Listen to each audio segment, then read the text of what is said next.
Gucci. Welcome everybody to another episode of Outside the Perimeter. Yes, sir. It's your boy Mad Dog and your boy Sir Garrett. Back at it again. It's I'm flipped. somewhere. It's flipped. All right. Okay. Now you're good. We are back with Outside the Perimeter. We told y'all we was gonna come back, and here we are. Here we are. We had to wait for football season to start. That's the most, I don't know, I wouldn't say most important part of like sports, but It's the heaviest. it's the heaviest. The one that we get the most views and the one that I pay Right. attention to the most. I can't tell you anything about baseball. You want to listen to baseball, you listen to Sir Garrett. You want to listen to basketball, you might listen to me, but I'm biased. But when it comes to college football and football, that's what I want to talk about. Yep. Absolutely. So, week 1 of college football just passed. How did you feel about everything that happened? So, first and foremost, I'm just very happy that these teams understand that we needed some excitement as fans Right. of the sport. And Miami Notre Dame, absolute beautiful game.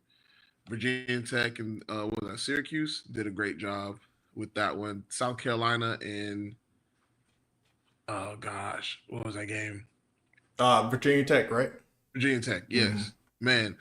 Again, those were great battles. We're not going to get into it with Texas and Ohio State just yet, but Yes. Say the best for last. yeah. Say the So Alabama's for last. Yeah. We're yeah, gonna talk about that. We're gonna yeah. dissect that one. But all in all, dude, it was refreshing to see such primetime games at the beginning of the year that had so much weight up front because, that has its pros and cons. But again, we'll get into it, later on. Yeah. Like you said, it was some really good games. I hate that Georgia always kind of plays like that weak team at the beginning because everybody always points that out. They're gonna poke and prod at Georgia the whole year, talking about the weak schedule or whatever. But it kind of resonates now that I'm looking at it objectively because Alabama had to play Florida State. Yeah. All these teams had to play somebody, and we played Marshall. So Well, I mean, I mean, not to take anything away from Marshall, but it's like but look, it's the SEC, right? Yeah. And so when it comes to folks from the SEC, there's always been a what's the right word? Stereotype, if you will, that SEC plays a lot of cupcake teams their first three, so everybody's automatic 3-0, and then they get into the heart of the SEC after that. Um, like I said, uh, I commend South Carolina because what they're doing is they were proving since last season that they should have been in the playoffs, and what they did this time around was play dominantly enough to where it's like, hey, yeah, we needed to run that. Tennessee did a great job as well. And so I was talking with some of my coworkers about these teams, Mhm. especially from the SEC, where it's like, okay, are they legit teams? Are they an actual strong SEC team?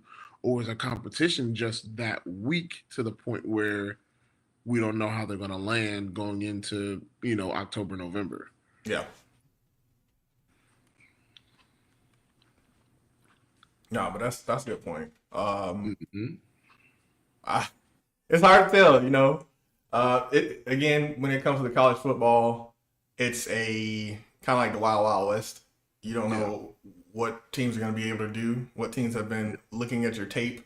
They've been looking at film from last year, and sometimes that doesn't apply because all your players left for the NFL. So, Yeah. and then now you're looking at all the new staff that's coming in, like Bill Belichick to North Carolina, and you have these high expectations because you're like, oh well, he's a Super Bowl winning coach. He has one of the greatest resumes of anybody, Yeah. but sometimes But it doesn't translate. it doesn't. That's the equivalent of when Nick Saban left college football. He left LSU to go to coach the Miami Dolphins. Right. It did not translate for him because what he did in terms of coaching those young men, he can't teach grown men who've been in the league, 6, 7, 8 years already. You can't teach them or you can't coach them the way that you do with the college dudes. And so he came back to college and was successful throughout the remainder of his stint. But yeah, sometimes it don't translate with Bill Belichick. That laid back attitude with the generation of football players that you have right now does not work. So like with I see Bill Belichick the way that I see Alabama football. Their style or what they are right now currently is not working. Like we said, we're going to talk about Alabama, Florida State, for the simple fact that I can't stand Florida State because I'm as much as I am a huge dog fan, I'm a huge Miami fan. So let's talk about let's go yeah, ahead and jump into Carson Beck and yeah. the Miami Hurricanes. I almost call them the Dolphins. I'm like, but go ahead with Miami. This is your team. Yes, Good game. It was a great game. it was an amazing game. It was an amazing game. I feel like Carson Beck is in a spot to where he can be even better than where he was at Georgia. I really think he needed that change of scenery. And a lot of people were giving him a lot of flack as to his post game interview of like, oh, I've been going through so much. They're like, dude, you're in Miami. But you have to remember, he was coming off an injury. He was in a playoff game. He was throwing way more interceptions in that year versus the other two or three seasons that he was starting QB. He went over there to Miami to be with his girlfriend, who later left him. Yeah. His house got burglarized. His car got stolen. So it's just like it's a lot that goes into it. But yet he still came out. It's like, hey, I'm past all this. I'm a new Carson Beck. I'm gonna show out. His wide receiver showed up. That was kind of my concern because there was really no true number one receiver outside of Restrepo, who got drafted this past spring, but unfortunately got released. Yeah. Everybody from that Miami offense last year, but Cam Ward got released. But we'll talk about that again later. But the defense looked amazing. Secondary looked. I mean, the defensive line looked good. Secondary looked, kind of strong. I wasn't expecting a blowout because at the end of the day, it's Notre Dame. You know what I'm saying? It is Notre Dame. They are a strong school. But what Miami did was they proved that they are also a strong school and they can live up to the hype in which has been put forth in front of them. So hopefully they build off of this momentum. I don't see Notre Dame going outside the top 25 this year, which will also boost the resume of Miami as well. As long as they keep winning, as long as Notre Dame keep winning, it really makes them look like a really elite team. Yeah. CJ Carr, he was pretty good as well for Indy. He only had like a couple of mistakes that he was making. But for the most part, he looked pretty accurate, looked pretty comfortable out there. Like I said, it was a good game, man. You had to hold your breath towards. I mean, in the fourth quarter because it was that close. They win by a field goal or what? The one by field goal, yeah. So, that field goal is clutch too now. Man, that it looked like it was about a good yard from being off. So, shout out to the kicker and everything like that. Shout out to Mario, head coach Mario Cristobal, who's been really updating this team, really changing the dynamic of the team for like the last maybe about 3-4 years now. 5 years, I think. 5. And I've been an avid Miami fan. Everybody would get in my face about how much they would be terrible or they just fall short or whatever. So just being able to see them actually in the top 25 again over these last few years has been so refreshing. And the ironic part, like I said, my two teams right now, them Dogs and the Canes, and they're right there next to each other, back to back 4-5. So I'm excited to see where they both go. But yeah, Miami, they really like they're coming back. They got a lot of good freshmen. There's 17-year-old freshmen who showed out against them as well. So man, I can't wait to see what happens with him as the season goes on, man. Yeah. One team that I wanted to talk about as well, because there's a lot of college football teams. We're not gonna be able to cover them all, but I feel like there may be trouble in paradise in Colorado. Not to say, of course, Georgia Tech is my team. One of my Georgia teams. I grew up right down the street from Bobby Dodd. So I already knew that they were gonna come out and have a good game. They were sloppy in the first half. Oh my gosh. I was like, I don't know, man. But, I feel like that that Cinderella story of Dion going down there, or not down there, up there, because Colorado's way up in freaking Yeah, sky. exactly. But going there and like changing the program up and injecting this new life into it, is that Cinderella story coming to an end, and are we like sobering up to the point where we're like not going to be expecting too much out of this team anymore? Yeah, I mean, okay, even with Travis Hunter, even with Shador Sanders, even with Shiloh, even with Joe Horn, they still had an issue of their line offensively and defensively. So they really couldn't sustain a suitable run stopper or suitable pass blockers to where time could even be given. And then also too, it also comes down to the quarterback position of like, hey, did Buddy from Liberty actually get exposed for who he actually is versus the talent that he had or he expressed when he was at Liberty. So maybe the competition got to him, maybe he was in his head too much, maybe the social media attention got to him, who knows. Yeah. But Dion already made it clear that his freshman QB is going to be making an appearance, whether it be as early as this coming Saturday or the weeks to come. But he's already made it very clear he's going to play him. Now, do you think, like, with all the media exposure and everything that goes on around the Sanders in general, because there's been a lot that's going on this off season with the NFL draft, with Shador, with Shiloh. Do you think that's like causing Dion to be distracted from everything that's going on? I wouldn't say it would be on Dion. I think it was more on his team because Dion had his own unfortunate struggles they had to deal with, dealing with the cancer and things of that nature, and having to beat that. And I guess his guidance wasn't all the way there for some of his players, but I think the distraction was more for the school itself versus Dion himself. Still sticking with the whole social media on the back of the jerseys and bringing celebrities out to the games. Like it really, I think it was a culture shock for some because it's like, whoa, we're actually doing this. Like, every other time we're trying to play football, so it's always another gimmick or whatever it may be. So I don't know. I don't think the Sanders really distracted Colorado. I just think Colorado was wrapped up in what was trying to be done with the Sanders. You know what I mean? Like, I feel like there's a difference in the two. Right. Let's shift gears, I guess. Let's see. Let's just rip the Band-Aid off. Let's go to Texas. Let's go to Ohio State. Let's rip that Band-Aid off. Man. Archie? Is he ready? I don't know. Maybe the game was a fluke. Maybe he thought everything was already won. I don't know. But ever since that game, a lot has been exposed to where it's like he played 2A football. He didn't play no 6 or 7A football. This is the competition he went against. Blah blah blah blah. Yeah.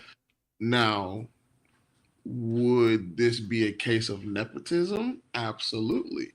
Is this a case of elite nepotism? I mean, when you got your Peytons and your Eli's and everybody else hanging around, getting camera time, more camera time than you are at this point.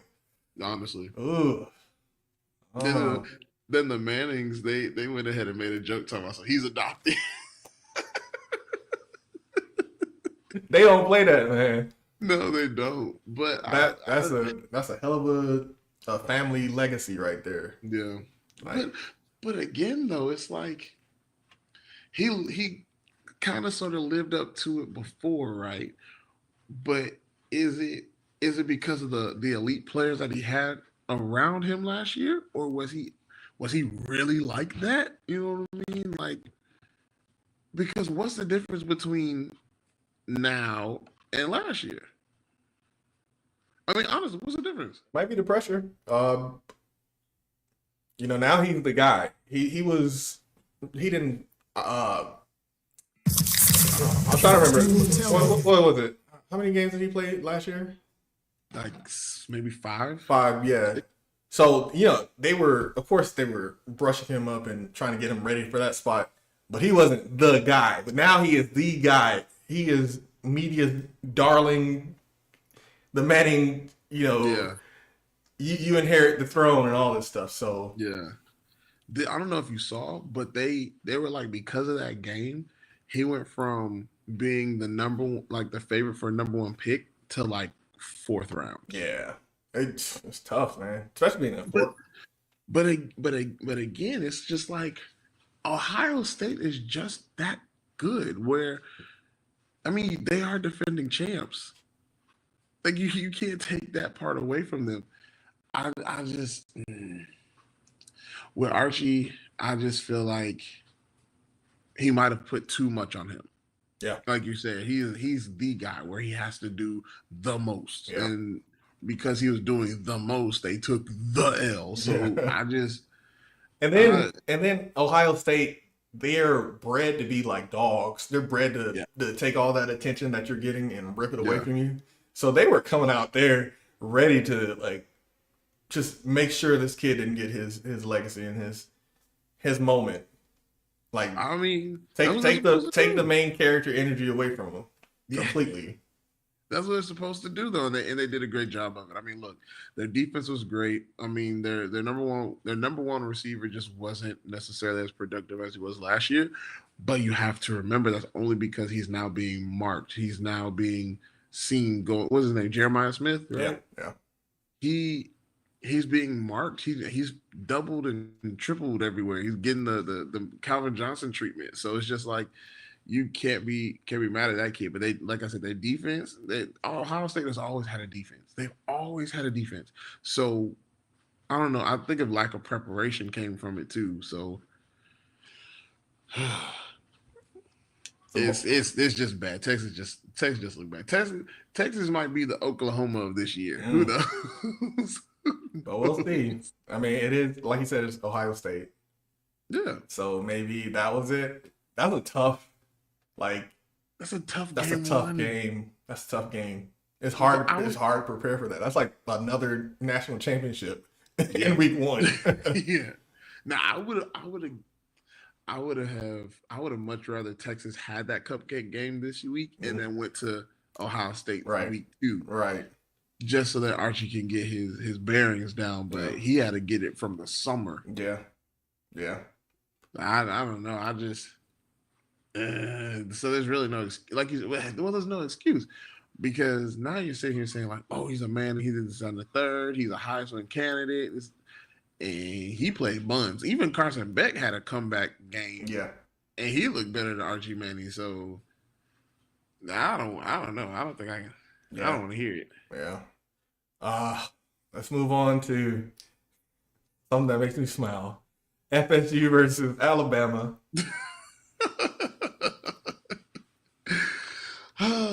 So the go ahead, go ahead, No, go no, ahead, no, go. go ahead. I'm just basking in the glory of everything that happened. You can go ahead, but I'm just taking it So all in.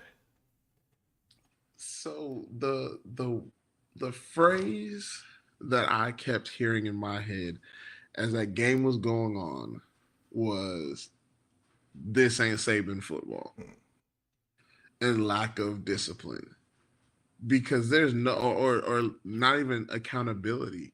There have been times where Alabama of old would be jumping each other because of a play that was broken, even though they're up by 21 points. Yeah, There was a point where Nick Saban would get in Bryce Young's face because he misread the defense, even though they were already up by 12 in the first half.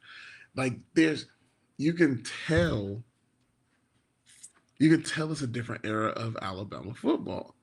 And I wouldn't be surprised if Auburn runs the table with in the state of Alabama from here on out. I wouldn't be surprised. I'll Wouldn't be. I'll give them 2 years to bounce back. To be honest, that that system it's still there. Yeah, You can tell it's still there, even yeah, though Nick Saban is deuces. But It's gonna take a while for them to bounce back. Like you said, a new coach, new people that come underneath the coach. He brings in his new people. It's gonna be a time to adjust. But they're getting away with a lot of things that, again, Nick Saban would not allow. That's the reason why he bowed out. Like the social media aspect, or the I don't know what level of discipline that they had, but you could tell like Nick Saban was not playing when it came to a lot of the things going on and off the field. Yeah. So there was even a clip towards the end of the game where a couple of the players were like laughing and joking on the field as the game wasn't even done, but they were just cracking jokes in between snaps and stuff for Alabama. And I was just like, I came from and no disrespect to my high school at all, but I came from a team where the the losing kind of we were numb to it to a point where it's like, it's whatever, right? Yeah. But even still, you're talking about a championship dynasty level school and acting like that. That's not gonna fly. Like folks are already trying to find another head coach, and they only play one game. Now, is this a result of Alabama being bad, or is this because Florida State wasn't that great No, either? So it's like, is Florida State in a place where they can kind of take this and say, okay, we can build on something, or are they still? Because last year it was horrible for Florida State. Yeah. Probably the worst I've ever seen them. So is this a bounce back year, or do you feel like they're still going to be a middle of the road ACC team? I don't want to speak so highly on Florida State because, again, Miami fan here, but we got to take facts into facts, right? They make one great transfer, and that is taking the QB from Boston College and bringing them down to Tallahassee. And he used to beat the brakes off of folks. He beat the brakes off Florida State himself when they played, right? So they knew they had to go get them a stud in him. Yeah. And so he even called it out over the summer. He was like, they don't got Nick Saban over there. Like, ain't nobody scared of no Alabama football. Yeah, that boy's a runner too, man. Yeah, and I thought he was gonna eat his words, but he clearly backed up what he was saying. So I think they're gonna get to a point where they're going to continue to build upon it until it gets October 4th. But we'll talk about that later. But yeah, with Florida State, man, this is probably the best that they have looked probably since the Jameis Winston era. That's the best that they've looked. Yeah.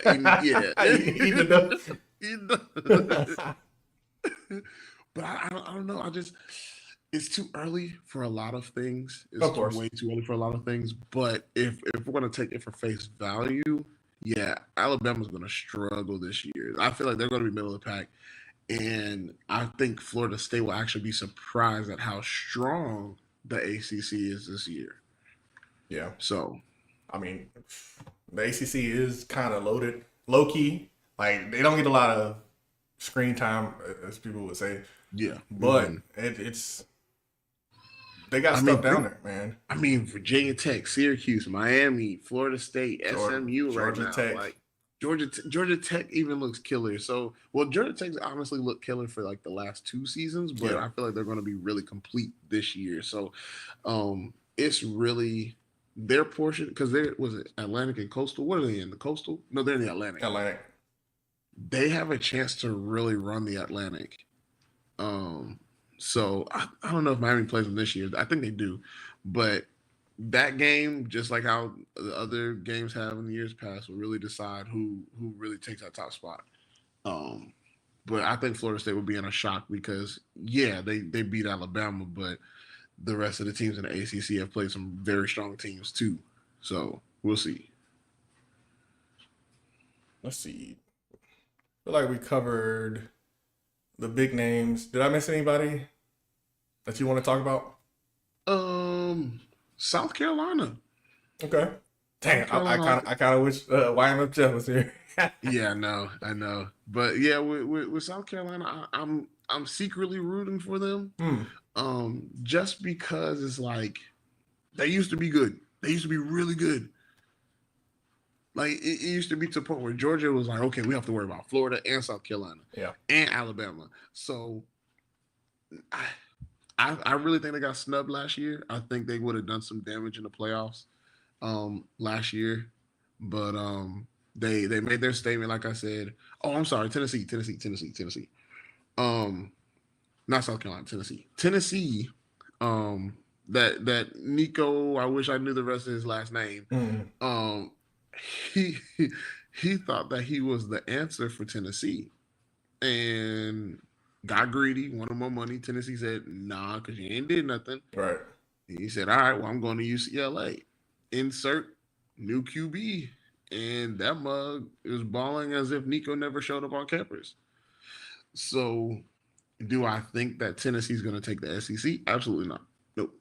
I think they are a threat, but I don't think they're going to take it. Just like how the SEC should be pretty interesting too. It's gonna be very. I mean, it's always very strong. I kind of want my dark horse of Vanderbilt to come up, but we'll see. I mean, anything can happen, man. That's true. Let's shift gears. Let's do some predictions for next week. Next week is pretty much the cake week, I guess you would say, but there are some good games. Let's run through it. We got ranked 15 Michigan versus 18 Oklahoma currently. Ooh. As controversial as Michigan is, I think that they'll still take this one. Oklahoma really hasn't, ever since they became part of the SEC, they really haven't scared anybody, nor have they shown their worth in the SEC. So I have no worries about them at all for Michigan. Again, Oklahoma's considered SEC, but to me, they're the equivalent of Arkansas at this point. So, I've never been a fan of Michigan, so I always root against them regardless. And I have some love for the Sooners. That's one of the teams I grew up watching. So I feel like even though they're not, they always do this. For some reason, they're either really good against some big name teams or really bad against, the same teams that they're always facing, Texas, Oklahoma States. They always, juggle. It's like you can never tell what's going to happen. Yeah, so I'm hoping for an Oklahoma win. Just because I don't like Michigan. They're a bunch of cheaters. That's all. I'll give you that. So, see anything else interesting? Not really. We'll just go through them all. Let's that's a lot of teams to go through. We'll just go through the top 25 then. How about that? Okay, Ohio State plays Grambling. Yeah, skip. Yeah. See, this is not. We're gonna be doing this for a while. Penn State plays Florida International. Skip. Where's number 3? I should have just put it. Let's see. I wish I could just do top 25, but okay, whatever. I'll find it. Georgia plays Austin, PA, whatever. I don't even know how to say Austin P. Austin P. Yeah. Clemson, Troy. Yeah. Ole Miss plays Kentucky. That's decent. Okay, let's talk about it. Ole Miss by like 30. Yeah. Kentucky is like a basketball team that I like. So I kind of like try to translate that to football too. I'm like, I kind of want them to have a good football team, but they never do. So, Ole Miss, it's no doubt in my mind. It's really nothing games this week. Oh, Arkansas versus Arkansas State. That has a chance. Yeah. It should be good. I mean, interstate rivalry. Miami plays Bethune-Cookman. That's a drag. Oh, gosh. Army plays Kansas State. Wait. Army was good last year. That's what I'm saying. That may be a repeat. Who knows? Georgia Southern plays USC. It's crazy. South Carolina or Southern Cal? Southern Cal. Ooh, have fun, Southern. What are we doing? Oh man, I'm really looking at this lineup, and I can't say that I'm gonna be too excited for college football this week. Yeah, this will be a nice family gathering of Yeah, the loved ones and yeah.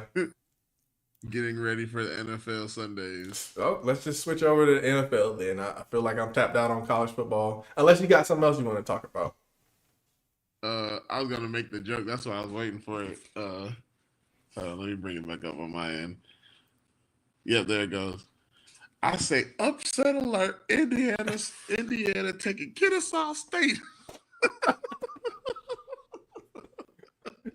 Don't sleep on Kennesaw State, man. Don't sleep on Kennesaw State. They may be awful, but they got a chance. They have heart.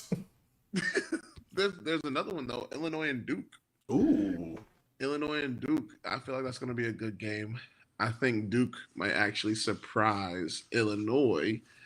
I'm calling for an upset Duke by a field goal. I got Illinois by 14. Fair. Just because I don't like Duke. I mean, I don't either, but I've seen them play, and I wouldn't be surprised. Yeah. Yeah. It should be a pretty decent game. Yeah. But yeah, let's go to the NFL. Let's see what we talk about. Well, we start on the week 1 predictions. Let's talk about some of the stuff that happened in the offseason. Sure. The draft was a interesting draft. We didn't get to talk about it, but we did go to the was it the draft party, right? Yeah, draft party for the Falcons. It was a lot of fun. Shout out to my Uncle Vic for allowing us to come through. And yeah, man, so Atlanta actually did right by getting a Georgia boy. Finally. Did they get 2? They got 2, right? They got 2. They got 2. So and another SEC guy in free agency, I want to say, or no, not in free agency, but in the draft, yeah. But outside of that, man, I was actually heavily surprised about Shedeur. Regardless of attitude, regardless of stature, I mean, regardless of, legacy, he actually held his own for a long time. And what people fail to realize is his numbers would have been better if he had the right fat boys in front of him. He probably would have stayed first round. But because he was too honest for a lot of coaches and executives, he dropped down to a team that didn't necessarily need him. And they pull that foolishness, that clown stuff, throughout the remainder of the draft. I would have thought if the Browns didn't take him, if New York wasn't going to take him, I thought he was going to be a Saint. That's where I was thinking he was going to go. And I would have been thoroughly nervous for the years to come because Shedeur, once you see him in the offseason or during the preseason games, he actually looked really good. Mind you, all the fat boys that he had protecting him during the preseason, they all got cut. And there's still a chance because the Saints starting quarterback right now is Mr. Spencer Rattler. So that was it. Hey, y'all, look at this. So, yeah. I'm looking at Shedeur and I'm like, man, that's a quality quarterback we can build up. And at least if we're going to take a risk, you have something that you can work with. Absolutely. The Saints don't have anything right now, but they're doing that on purpose. They want the first round, first pick. So they're going to be tanking this year, and they're going to be horrible, which is good. So who's going to be the first pick? Is it going to be, what's his name, the QB from Clemson? Or is it going to be a buddy from LSU? Probably from Clemson. Yeah. But even still, right? Like, it doesn't make sense. It didn't make sense for the Browns. You have Joe Flacco, who should have been retired. You have, what's his name? Do they got Pickett? Is it Pickett? They got Pickett. Yeah. So they got Pickett, who hasn't done anything. They have Shador, Dylan, Dylan Gabriel. Yeah. So you so you get not only Shador, but the guy who he was talking the most crap to throughout his entire college career, the one who kicked his butt in college. You draft him on the same team as him and in a later round. Yeah. And then you pick up another QB in free agency. What are they doing? What are they doing? Yeah. And I'm sorry, they did get rid of Pickett. I remember them getting rid of him. But Shador would be third still behind Right. Dylan and then Joe Flacco.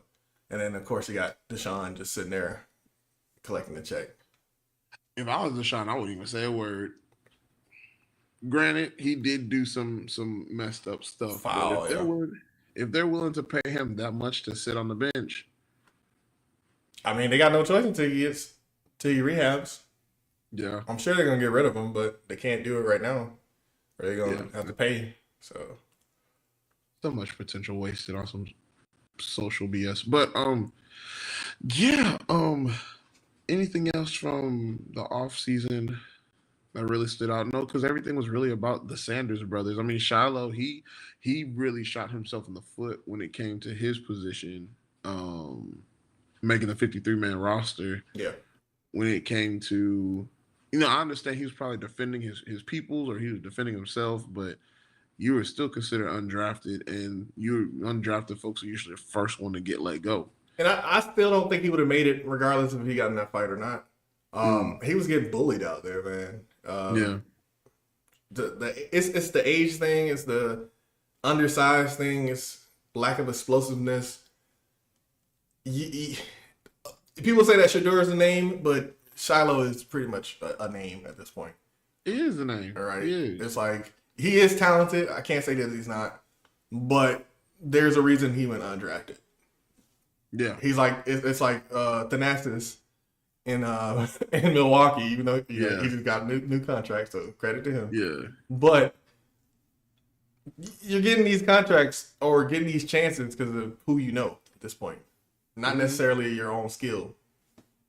Yeah, I mean because the numbers weren't really that impressive even when he was at South Carolina originally. Then went to go coach for his dad because he knew his dad was going to play him. And then he started showing out some when he was in Colorado, but to the point of it being like, oh yeah, he's top 10 safety. But I knew he was going to get some looks just because of basically television exposure. So who knows? Are we? Maybe I think he still gets picked up. Maybe on the practice squad for a little bit. I think the Browns pick him up. They did? No, I think they will. Like that's where I'm thinking that he probably will go. I mean, shoot, when in doubt, because they need all the help they can get.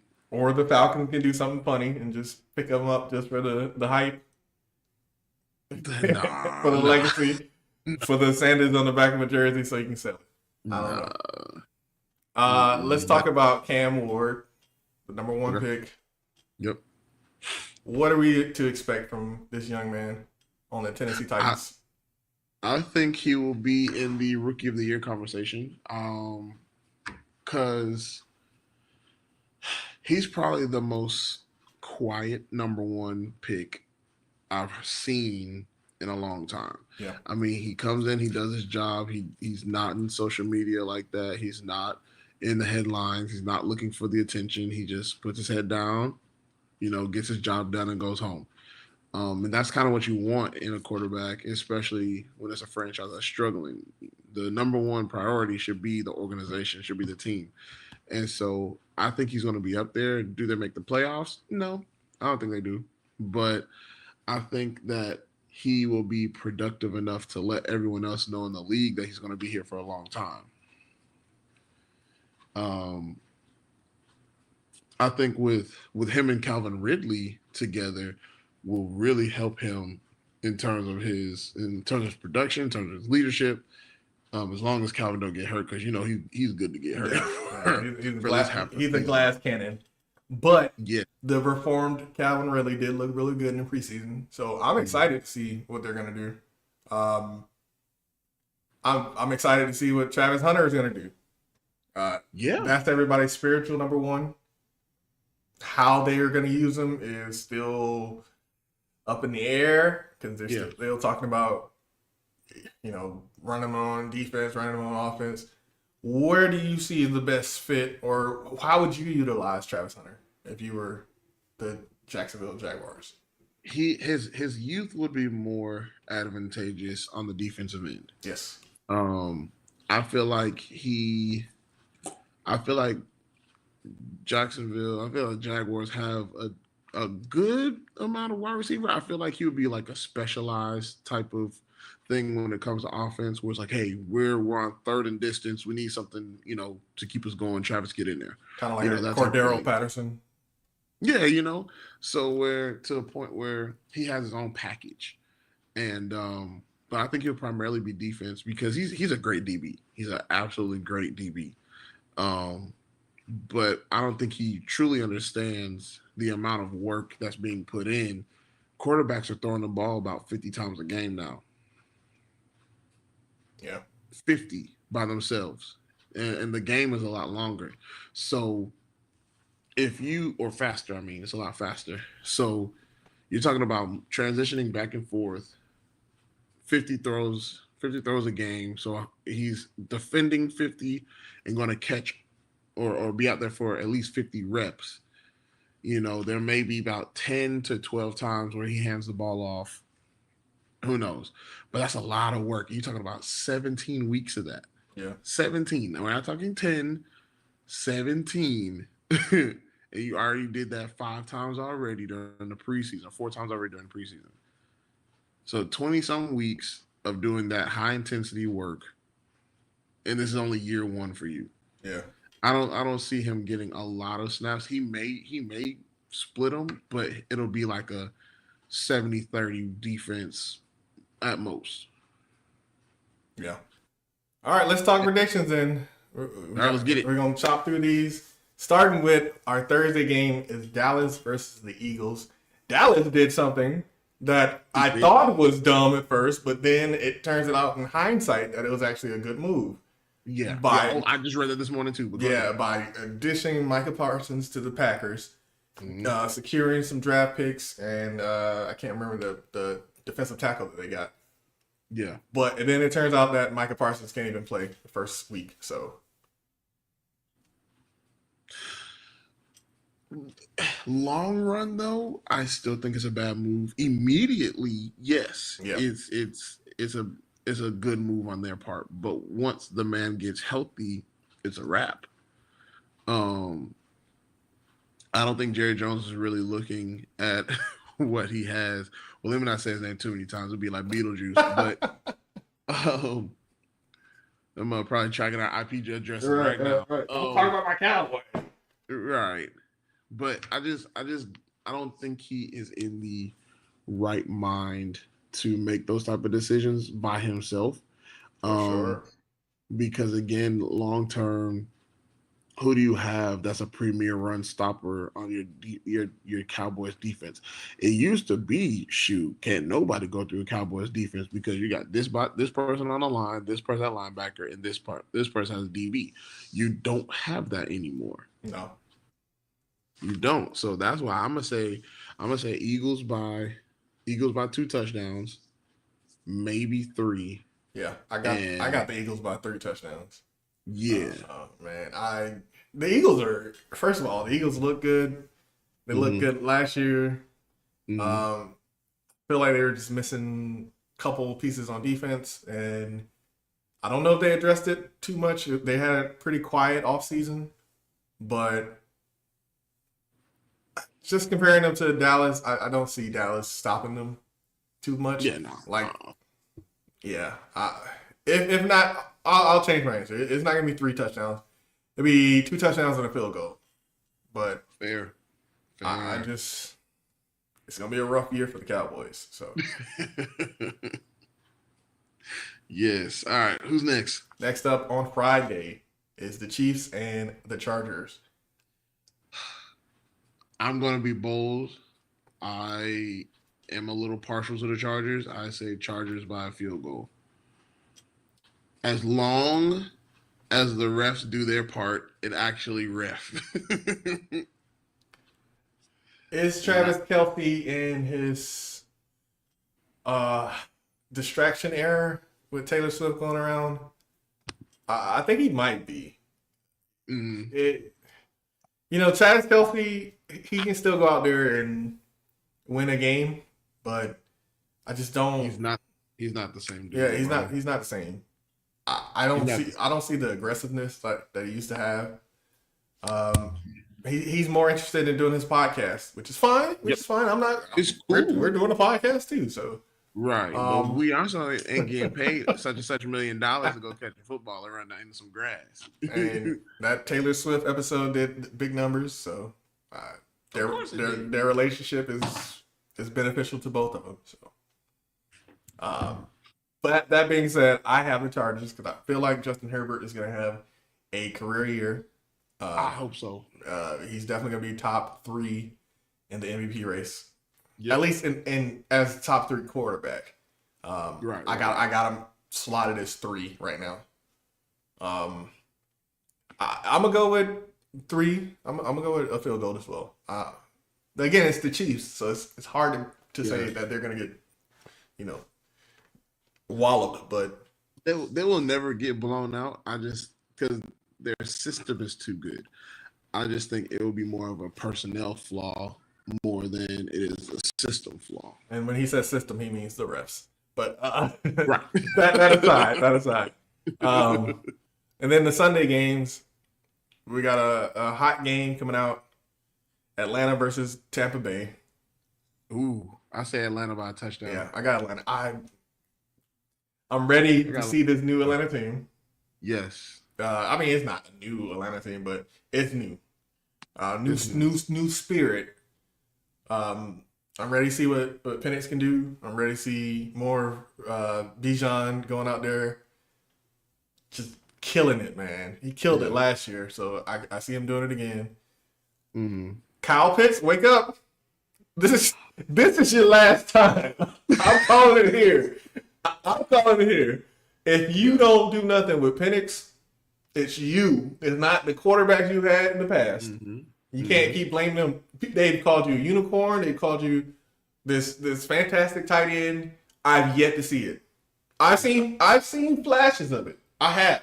I can't sit here and just discredit this man, but yeah, I feel like this is it. If you don't show up,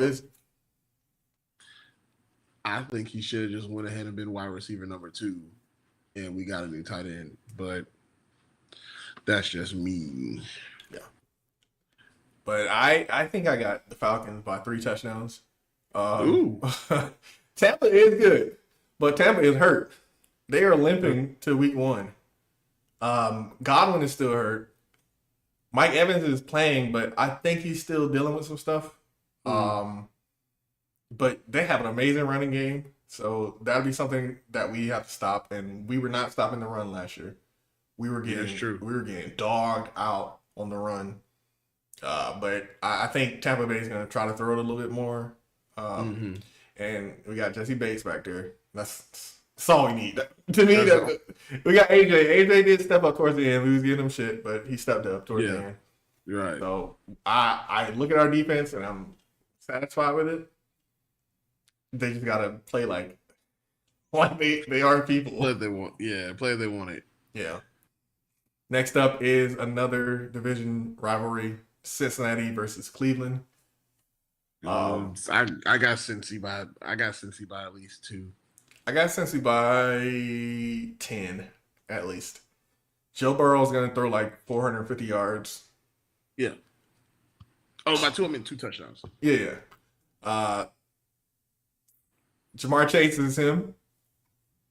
I think he's better than Jetta, but that's just me. Yeah, don't say that too loud. It's not even 1A, 1B. It's 1 and Chase and 2. But we'll see. We'll see what the Vikings do. Miami versus the Colts. Oh, we didn't even talk about Anthony Richardson. Bum. I'm done. I've I've always said that. I've said that when he got drafted. It doesn't make sense to me. He was coming from a 4-win Florida team. It was ended up top 5 pick in the draft. It doesn't make sense because if that was the case, Shador should have been number 1 overall. But we'll talk about that later too. They gave that man to the keys to the city for no reason. For nothing. For no reason. And he stays hurt. The man stays hurt. How do you have a Cam Newton body, but you have Kirk Cousins injury? That doesn't make sense to me. Right. You are a whole 6'4", 6'5", 240, 250, hurt. It doesn't make sense. Another glass cannon. So I just hope that I think Daniel Jones is going to do a good enough, if not a better job than what Anthony Richardson has done. You have to remember too, Daniel Jones didn't really do bad in New York. It was just the optics of it. Yeah, New York was just terrible. Right. So he didn't do bad. It's just the Giants are bad. That's why I really want to see what the Colts do this year.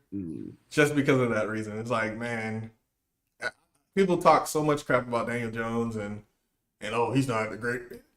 We haven't seen anything from him because of what he came from. Right. Now, when he had Neighbors, he was doing something with it, but I mean, he had no run support. He had no offensive help in terms of a wide receiver number 2. Their defense just showed flashes, but never really gave a complete game. So, like you said, with the Giants, we'll see with them. But with Indiana, I feel like Indiana has some potential, but is a little bit higher than the Giants to me, because Indiana really, they weren't necessarily a threat. I wouldn't even call them middle of the pack. They were probably top of the bottom third. Yeah. So we'll see. And I'm trying to like piece together what the heck the Dolphins are doing, and they don't even know at this point. I can't for the life of me. Just like I know they got the Tyreek Hill situation. But I don't even think Tyreek's gonna have a good year this year. I don't see it because of all this off-season stuff he has to deal with, the divorce and all that stuff. So I don't know. He's gonna be good. He's just I don't know. Yeah. Even that was kind of a toss-up. I'm just gonna go. I'll go with Indiana by 10 on this one. I'm gonna be a little bold on this one. I'm gonna go Indy by 3. It's gonna be low scoring for sure. For sure. Maybe like a 10-7, but nobody wants to watch a game like that. I mean, who's gonna watch the Colts versus the Dolphins anyway? But a bunch of Indy fans. Right. Another game that everybody's excited for is the Raiders versus the Patriots. Patriots by a field goal next. No.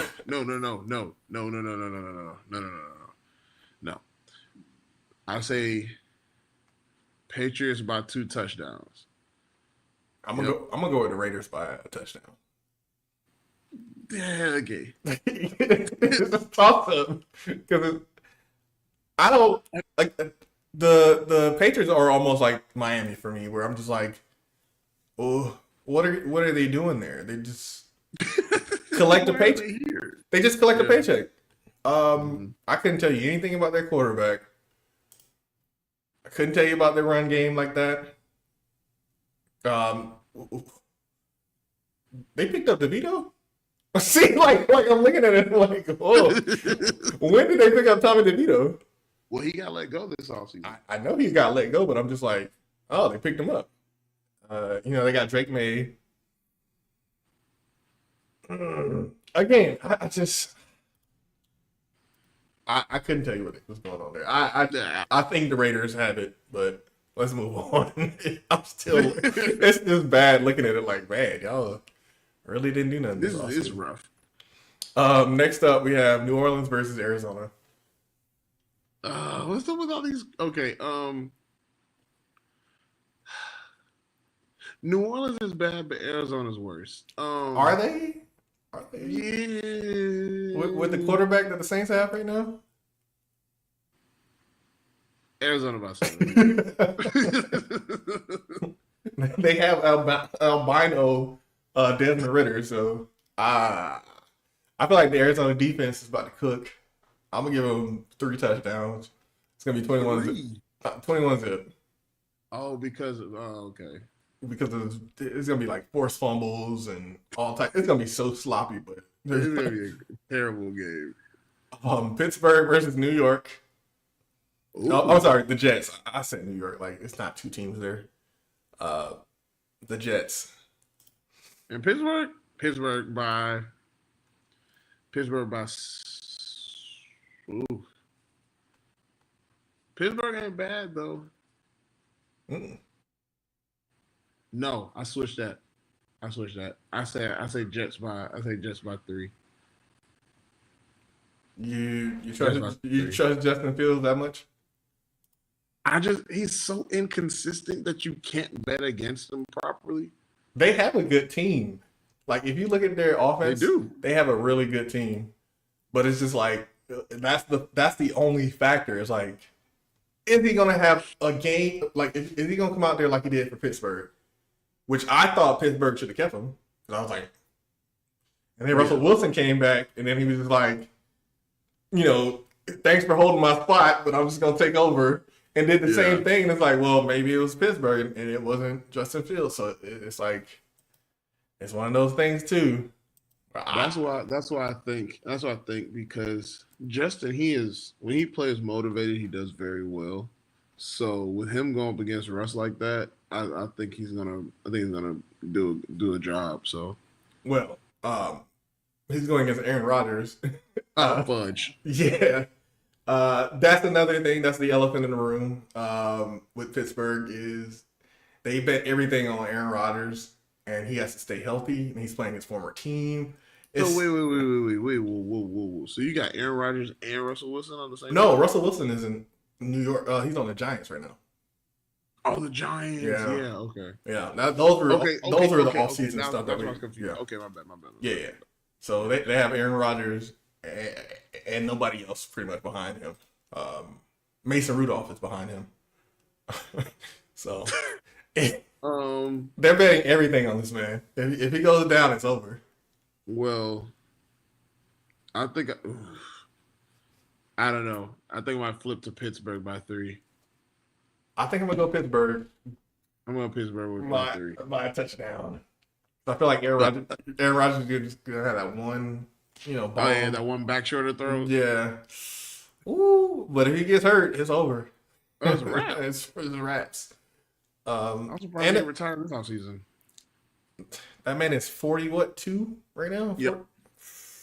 Trying to pull a Brett Favre. Brett Favre could come back in the league right now and play. Probably, yeah.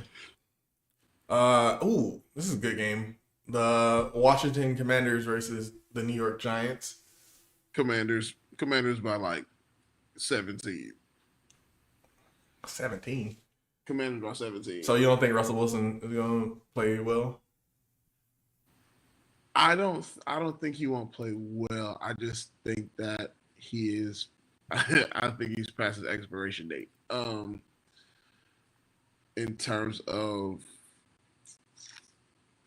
I don't know. I just feel like the Commanders they're just a more solid team, a more complete team. Yeah. In terms of having Jayden Daniels at the forefront, he's been I think he's still dealing with that sour taste in his mouth from the playoffs, so he'll come out pretty strong and let everyone know who he is again, and showing that he's not part of that sophomore slump.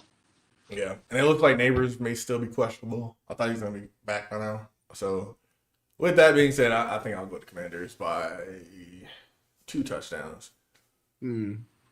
Carolina versus Jacksonville.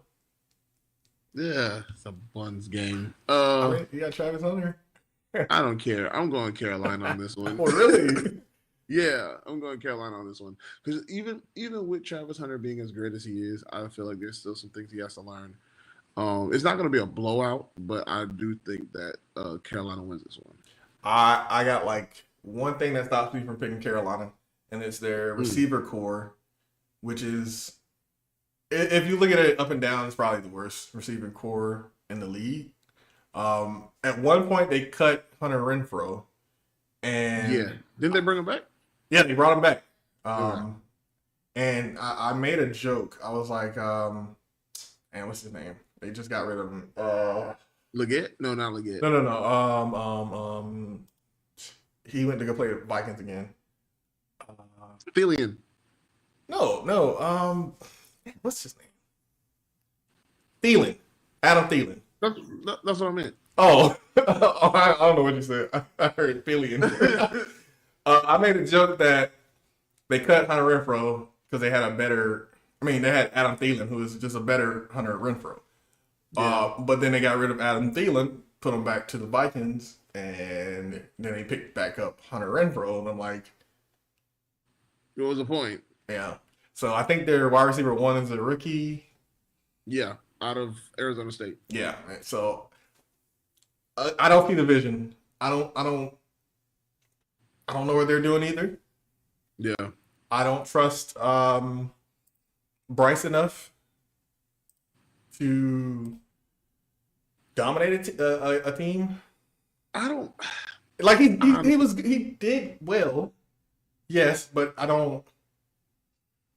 It's still. I don't see him being much of a starter after this year. If they have a bad year, I don't see him much as a starter no more. Yeah, I think he's just gonna be okay. So yeah, I feel like Jacksonville is gonna win by 10, and it's gonna be defense. It's not gonna be offense. But it's rough in the NFC South. It's rough, boy. Just thinking about it, it's just really Tampa Bay and Atlanta.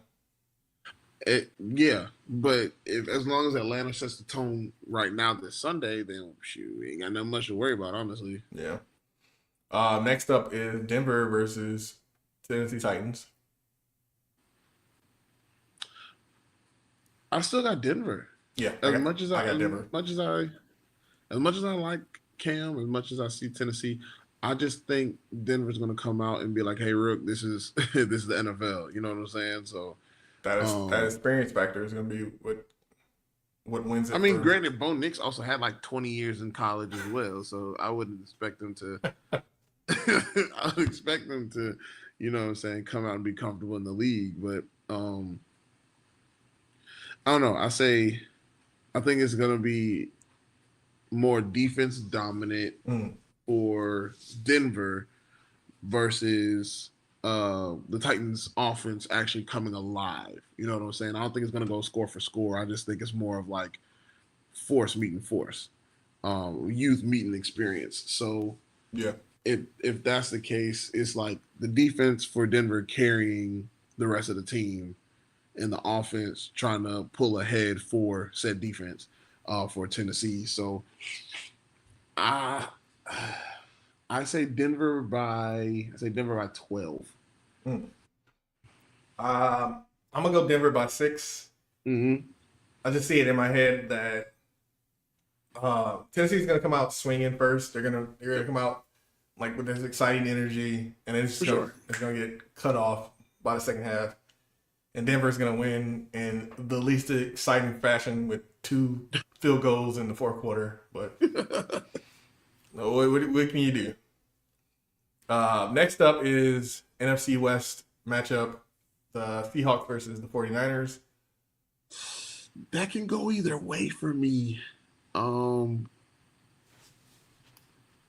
Is everybody healthy is the question.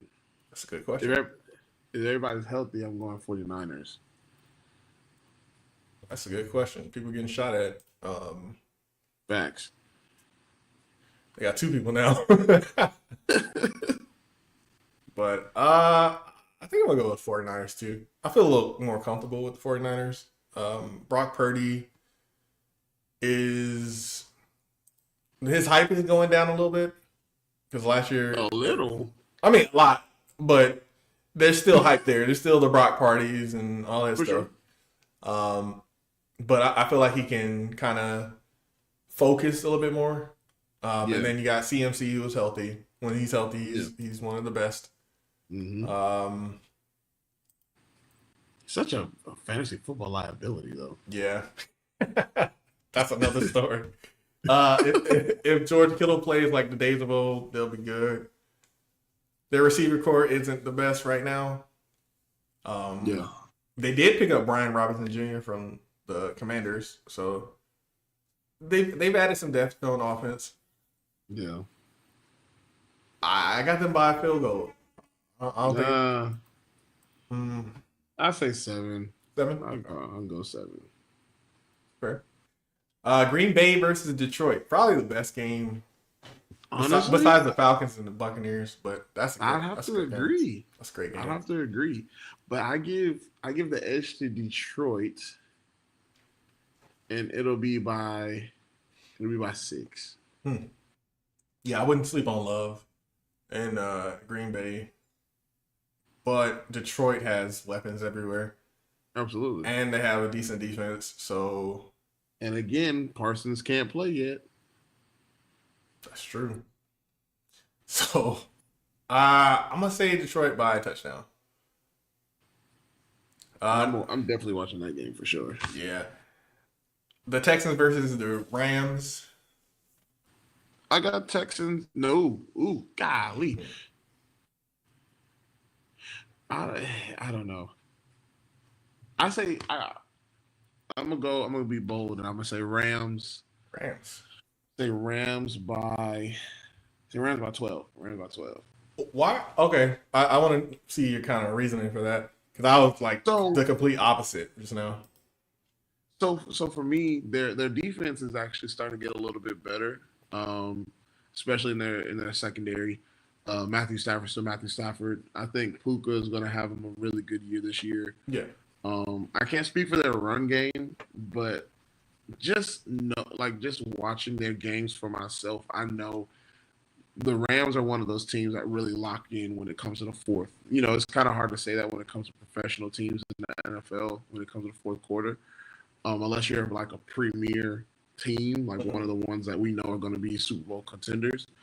But there's always those one or two teams with that grit, you know, that will really just let you go ahead and let you know, like, hey, if we were more consistent, we'd be up there too. And I feel like the Rams would be one of those teams. I can see that. Well, I don't know, man. CJ Stroud, Nico Collins did pretty good last year. Dalton Schultz is a good tight end. They have so many weapons on offense, and I think that's what I would be. I'd be surprised if they didn't come out with a win. But not taking anything from the Rams, like you had really good points. Matthew Stafford is still a great quarterback, even though he's still somehow underrated. I still don't understand that. Yeah. Then they do have Devontae Adams, so they got some weapons too. So it should be a shootout, man. It should be a shootout. So I'm still gonna go with Texans by a touchdown. Fourth quarter shootout. It's gonna be like a 10-second left bomb. Yeah, touchdown type deal. It'll be a meanest 2-minute drill for the first week. Next up is the Baltimore Ravens versus the Bills, and I stand corrected on that game of the week being Detroit and Green Bay because that might be the game of the week right there. I can't go against Lamar. I just can't go against Lamar. It's Buffalo. That's like his weakness at this point. I know, especially in Buffalo. I think this year's going to be different, man. I really do. I think he's going to get over the hurdle. I think he's going to get him a Super Bowl this year, and I've always felt like that for him because I feel like he deserves it. Like he plays the game the right way. He plays as hard as he can. Like you said, Buffalo is the one hurdle he just can't get across. He can get himself some Chiefs. You know what I'm saying? He knows. I feel like he can beat the Chiefs. It's just a matter of getting to him. But I got Baltimore, man. I got Baltimore by 1. Damn. I also have Baltimore by a field goal. I just need them to play. I need them to be perfect because that crap that unfortunately Mark Andrews was dropping fucking playoff winning touchdowns. Yes. And that took his stock from like top 5 tight end to like I don't want this guy on my team almost. Yeah. Like, come on, bro. Like, I get it. I get it. It's cold. It's cold in Buffalo. Yeah. But you got to hold on to the ball. Like, no matter what. That's what I'm saying, though. Like, Lamar is always there. It's always something out of his control that ends up having him to come up short. For sure. Like that I ain't gonna call him an idiot, but like Zay Flowers. Yeah. Just that part didn't make no sense to me. Man.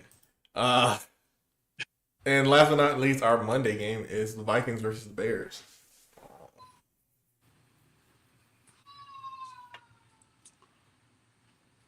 In Soldier Field. Skip. I don't know. I got the Vikings by 24. Whoa. Yeah. I mean, the Bears do look better, but it's the Vikings. They got Justin Jefferson. He's gonna be, and JJ McCarthy's coming back. So I was rooting for him prior to him having that major injury. Yeah. So I really think he's gonna do really well this year. Does he count for Rookie of the Year if he was to go in? I don't know, but that's a good question. Because he ain't play. You have to play X amount of games, right? I don't even think he made it to the regular season. Yeah.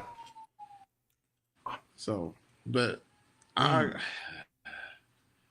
think Chicago's going to make it interesting. I don't think they'll win. I will say Vikings by. I'll call Vikings by 2 touchdowns. Okay. And all these prospects and more will come with a. All right, to wrap it up, let's talk about. Let's just talk who's gonna win out in each division. We ain't gotta talk about wild cards, but we just talk about who's gonna win out, and then we'll wrap up this episode and call it a day. Let's start with the NFC South. That's sure. Falcons, easy. I just feel like the Falcons are gonna have it. I think their system is a lot better. They gotten a lot more youthful. I just feel like they finally found their identity after many years of trying to figure out who they are. Like you said, with Tampa Bay being banged up, I just think that the door is even more wide open for the Falcons to go ahead and just run the table. Oh yeah. Let's go with the NFC East. And that'd be your Cowboys, Giants, Eagles, and Commanders. I think the Eagles got this one. I think it's a walk in the park for them again. It's a matter of them shooting themselves in the foot, but I don't see that happening because they not only have a great system, they have great players. They proved that even with their line being as different as it was, the system worked for them very well. So, I just think it's theirs for the taking. I'm gonna be bold and I'm gonna say the Commanders take it. NFC West, which is the Rams, Seahawks, Cardinals, 49ers. I feel like it'll be a battle between the Rams and the 49ers, honestly. I would not be surprised if the Rams take it. But all in all, I don't know. I don't know. I got the Rams. Maybe the Seahawks. That's what I'm saying. Like a replay of last year, but yeah. I kind of got the Rams. I think the Rams. Out of those teams. NFC. Did we talk NFC North yet? No. NFC North, which is was the toughest division in football last year. Who you got in that one? I think I got the Lions still. They didn't lose too much, so yeah, I don't see that. They might not be a playoff football team somehow, but they are regular season. Just I don't see that changing this year either. Just monsters. All right, moving on to the AFC. Let's start with the AFC East. Bills. Again, that's the Bills, Dolphins, Jets, and Patriots. Bills. Yeah, easy. Bills. AFC West, which is the Chiefs, Chargers, Broncos, Raiders. Chiefs. I want the Chargers to be the top. I want the Chargers, but I feel like they're going to fall on their own feet. I feel like they're going to trip themselves up. So it may be Chiefs again. Yeah, I got the Chiefs, As much unfortunately. as I don't want that to happen. AFC North, which is the Ravens, Steelers, Bengals, Browns. I think it'll be a toss up between the Ravens and Bengals, but I think the Ravens may take it. Yeah, I got them taking it slightly, and the Bengals will occupy that wild card spot. Yep. And then the AFC South, which is the Texans, Colts, Jaguars, and Titans. Texans. Gotta be Texans. Yeah. Gotta be Texans. Yeah. I feel like if there's gonna be a surprise team, it'll be Jacksonville, but I don't see that being too big of a surprise. I mean, too big of a step over. Yeah. All right, folks, that is your Outside the Perimeter. We just covered college football week 1 and the predictions for week 2, and then the predictions for NFL week 1 and some off-season and other stuff. Any final thoughts before we exit out, Mr. Sir Garrett? I feel like there needs to be a number on how many times a kid can transfer, even within the season when it comes to college. Oh yeah. Just because of the fact that it's so unlimited right now, and it gets a little annoying to keep track of who's who. Like nobody really cares about the NFL draft because the kids don't represent the school anymore. They represent themselves.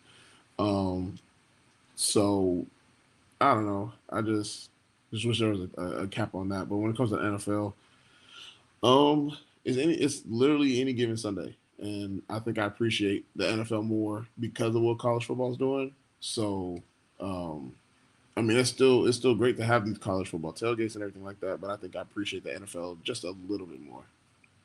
Yeah, and I'm super excited for this year. Football was good last year, but I think being a Falcons fan and a Bengals fan, we made some steps. We made some good progress to making our team better, especially on the defense.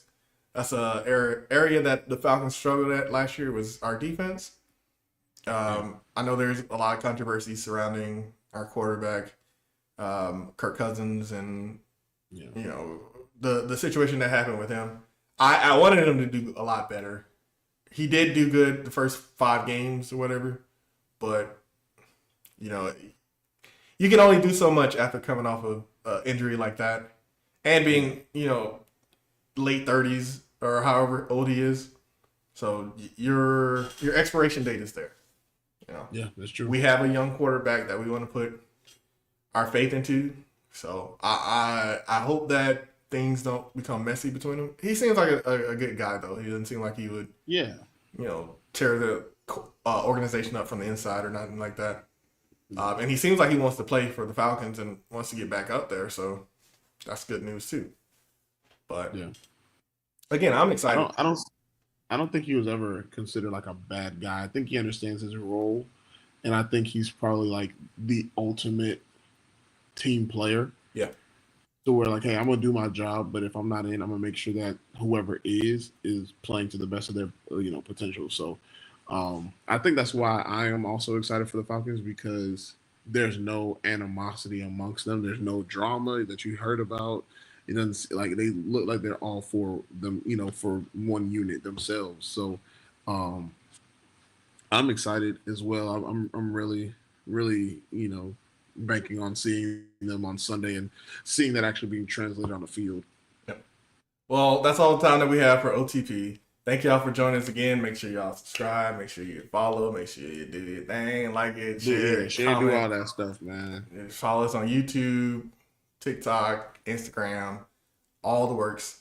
If you want us to be on Kick, we'll join Kick. I guess I don't know the apples and stuff. You know what I'm saying? Because we get a little change that we can use on y'all. You know what I'm saying? So the more y'all view that stuff, the more money we be able to get. The more money we be able to get, we'll be able to bring out better quality. So and maybe we'll be out there on the field one day. You never know. Because of y'all, because of you, right. Because of you who just followed us. It's because of you. We owe you. So exactly. Thanks again, Outside the Perimeter. We are out. Peace.